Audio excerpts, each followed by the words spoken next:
2026 FIFA world cup with Kerala excise football tournament ಸಮಾಪ್ತಿ. Vaidyaratnam Ayurveda medical ಮತ್ತು clinic Manjeshwar. ಕೇರಳದ ಪ್ರಸಿದ್ಧ ವೈದ್ಯರತ್ನಂ ಆಯುರ್ವೇದ ಔಷಧಿ ಸಂಸ್ಥೆಯ ಗುಣಮಟ್ಟದ ಔಷಧಿಗಳು ಈಗ ಕೈಗೆಟಕುವ ದರದಲ್ಲಿ.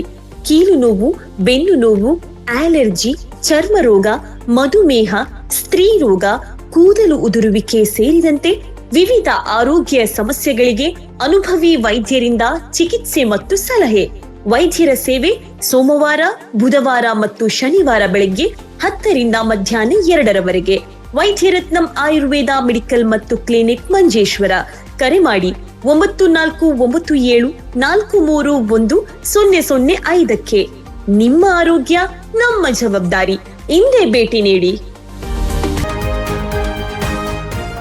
ಕೆಎಸ್ಇಎಸ್ಎ ಮತ್ತು ಕೆಎಸ್ಇಒಎ ಕಾಸರಗೋಡು ಜಿಲ್ಲಾ ಸಮಿತಿಗಳ ಸಂಯುಕ್ತ ಆಶ್ರಯದಲ್ಲಿ ಪಡನ್ನ ಸಿಎಪಿ ಟರ್ಫ್ನಲ್ಲಿ ಆಯೋಜಿಸಲಾಗಿದ್ದ 2026 FIFA world cup with Kerala excise sevens football tournament ಯಶಸ್ವಿಯಾಗಿ ಸಂಪನ್ನಗೊಂಡಿತು. ತ್ರಿಕರಿಪುರ ಶಾಸಕ ಶ್ರೀ ಸಂದೀಪ್ ವಾರಿಯರ್ ಟೂರ್ನಮೆಂಟ್ ಉದ್ಘಾಟಿಸಿದರು. ಅತಿಥಿಗಳಾಗಿ ಭಾಗವಹಿಸಿದ್ದ ಭಾರತೀಯ ಫುಟ್ಬಾಲ್ ತಾರೆ ಮೊಹಮ್ಮದ್ ರಫಿ ಹಾಗೂ ಇತರ ಗಣ್ಯರು ಕ್ರೀಡಾಪಟುಗಳಿಗೆ ಶುಭ ಹಾರೈಸಿದರು.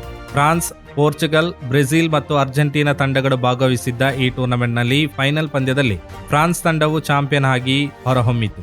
ಪೋರ್ಚುಗಲ್ ರನ್ನರ್ ಅಪ್ ಪ್ರಶಸ್ತಿ ಪಡೆಯಿತು. Surjith top scorer, Anoop goalkeeper, Suresh P defender ಮತ್ತು ಅಖಿಲ್ ಬೆಸ್ಟ್ ಪ್ಲೇಯರ್ ವೈಯಕ್ತಿಕ ಪ್ರಶಸ್ತಿಗಳನ್ನು ಪಡೆದುಕೊಂಡರು. ಸಮಾರೋಪ ಸಮಾರಂಭದಲ್ಲಿ excise circle inspector Saleem Kumar Das ಮತ್ತು ಮಾನವ ಹಕ್ಕುಗಳ ವೇದಿಕೆಯ ಮುಸ್ತಕ್ ವಿಜೇತರಿಗೆ ಬಹುಮಾನ ವಿತರಿಸಿದರು. ಕ್ರೀಡಾಕೂಟವು ಸಿಬ್ಬಂದಿಗಳ ನಡುವೆ ಸೌಹಾರ್ದತೆಯನ್ನು ಹೆಚ್ಚಿಸುವಲ್ಲಿ ಯಶಸ್ವಿಯಾಯಿತು.